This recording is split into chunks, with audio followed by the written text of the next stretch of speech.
আসসালামু আলাইকুম রহমতুল্লাহ। শয়তানের পরিচয় ও বাঁচার উপায়। মানব সৃষ্টির পর থেকেই শয়তানের সঙ্গে তার শত্রুতা শুরু। পৃথিবীতে মানুষের সবচেয়ে বড় শত্রু শয়তান। আল্লাহ তাআলা বলেন, অবশ্যই শয়তান মানুষের প্রকাশ্য শত্রু। সূরা ইউসুফ আয়াত 5। সবচেয়ে বড় সমস্যা হলো শয়তান মানুষের ধরাছোঁয়া, স্পর্শ ও নিয়ন্ত্রণের বাইরে। তাই আল্লাহর অনুগ্রহ ছাড়া কোনো মানুষের পক্ষে তার প্রতারণা থেকে আত্মরক্ষা করা সম্ভব নয়। শয়তানের পরিচয়। শয়তান অর্থ বিতাড়িত, বঞ্চিত ইত্যাদি। শয়তান হক থেকে বিতাড়িত এবং কল্যাণ থেকে বঞ্চিত বলে তাকে শয়তান বলা হয়। এছাড়া তার আরও নাম আছে। শয়তানের খাদ্য হল হাড়, গোবর ইত্যাদি, ঘ্রাণ ও বিসমিল্লাহ বর্জিত খাদ্য। রাসূলুল্লাহ সাল্লাল্লাহু আলাইহি ওয়াসাল্লাম বলেন, যে খাবার গ্রহণের সময় বিসমিল্লাহ পড়া হয় না, শয়তান তা নিজের জন্য বৈধ মনে করে।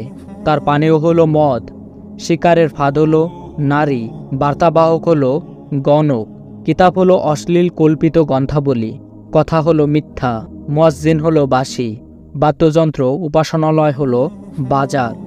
বিশ্বনবী সাল্লাল্লাহু আলাইহি ওয়াসাল্লাম বলেন, জিন 3 ভাগে বিভক্ত। এক দল পাখা বিশিষ্ট, বাতাসে উড়ে বেড়ায়। আরেক দল সাপ ও কুকুর। উভয় প্রাণী আদিতে শয়তানের সহায়ক শক্তি ছিল। অপর দল পৃথিবীতে বিচরণ করে। সহিহ আলবানী হাদিস নং 3114। আব্দুল্লাহ ইবনে আব্বাস রাদিয়াল্লাহু তাআলা আনহু বলেন, ইবলিসের নাম ছিল আজাজিল। সে ছিল ফেরেশতাদের মধ্যেও সম্মানীয়। তার 4টি পাখা। তিনি অপর বর্ণনায় বলেন, ইবলিস ছিল ফেরেশতাদের অন্তর্ভুক্ত। আল্লাহ তাআলার নাফরমানি করার কারণে তার ক্রোধে পড়ে শয়তান হয়ে যায়।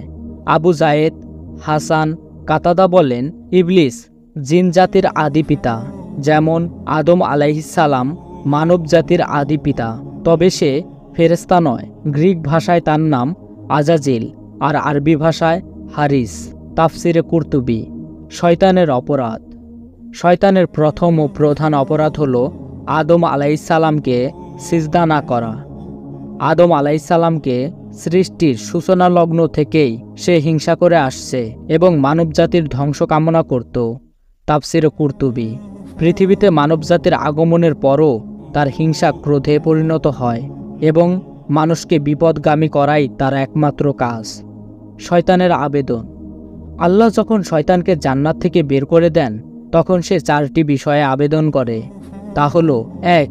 আমাকে কিয়ামত পর্যন্ত হায়াত দিতে হবে। আল্লাহ তার এই প্রার্থনা কবুল করেন। আল্লাহর বাণী। ইবলিস বলল, আমাকে পুনরুত্থান দিবস পর্যন্ত সুযোগ দিন। আল্লাহ তাআলা বললেন, তুমি সুযোগপ্রাপ্তদের অন্তর্ভুক্ত।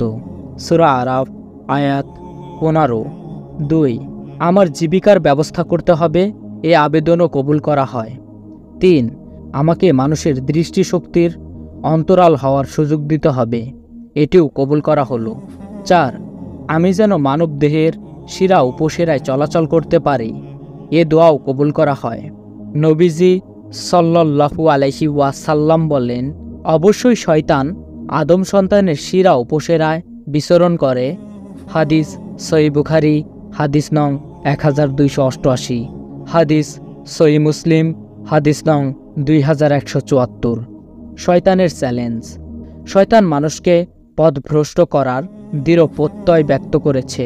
কোরআনে ইরশাদ হয়েছে, সে বলল, হে আমার পালনকর্তা, আপনি যেমন আমাকে পথভ্রষ্ট করেছেন, আমিও তাদের সবাইকে পৃথিবীতে নানা সৌন্দর্যে আকৃষ্ট করব এবং তাদের সবাইকে পথভ্রষ্ট করে দেব।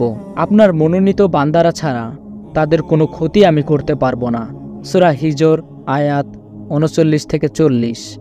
আল্লাহ ইবলিসকে বলল, অবশ্যই যারা আমার বান্দা তাদের ওপর তোমার কোনো ক্ষমতা নেই, কিন্তু পথভ্রান্তদের মধ্য থেকে যারা তোমার পথে চলে তাদের সবার নির্ধারিত স্থান হচ্ছে জাহান্নাম।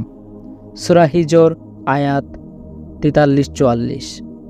বিচার দিবসে শয়তানের পরিণতি। মানুষের মতো ইবলিসও হাসরের ময়দানে উঠবে। ইবলিস তখন নিজেকে পরিচ্ছন্ন ও পাপমুক্ত রাখার চেষ্টা করবে। আল্লাহর বাণী, যখন সব কাজের ফয়সালা হয়ে যাবে তখন শয়তান বলবে, নিশ্চয় আল্লাহ তোমাদের সত্য ওয়াদা দিয়েছিলেন এবং আমি তোমাদের সঙ্গে ওয়াদা করেছি, অতঃপর তা ভঙ্গ করেছি। তোমাদের উপর তো আমার কোনো ক্ষমতা ছিল না, শুধু এতটুকু যে আমি তোমাদের ডেকেছি, অতঃপর তোমরা আমার ডাকে সাড়া দিয়ে আমার কথা মেনে নিয়েছ।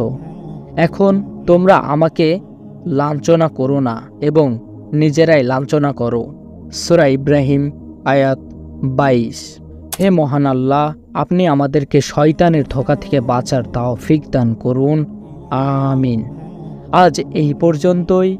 আল্লাহ তাআলা আপনাদের সবাইকে ভালো রাখুক।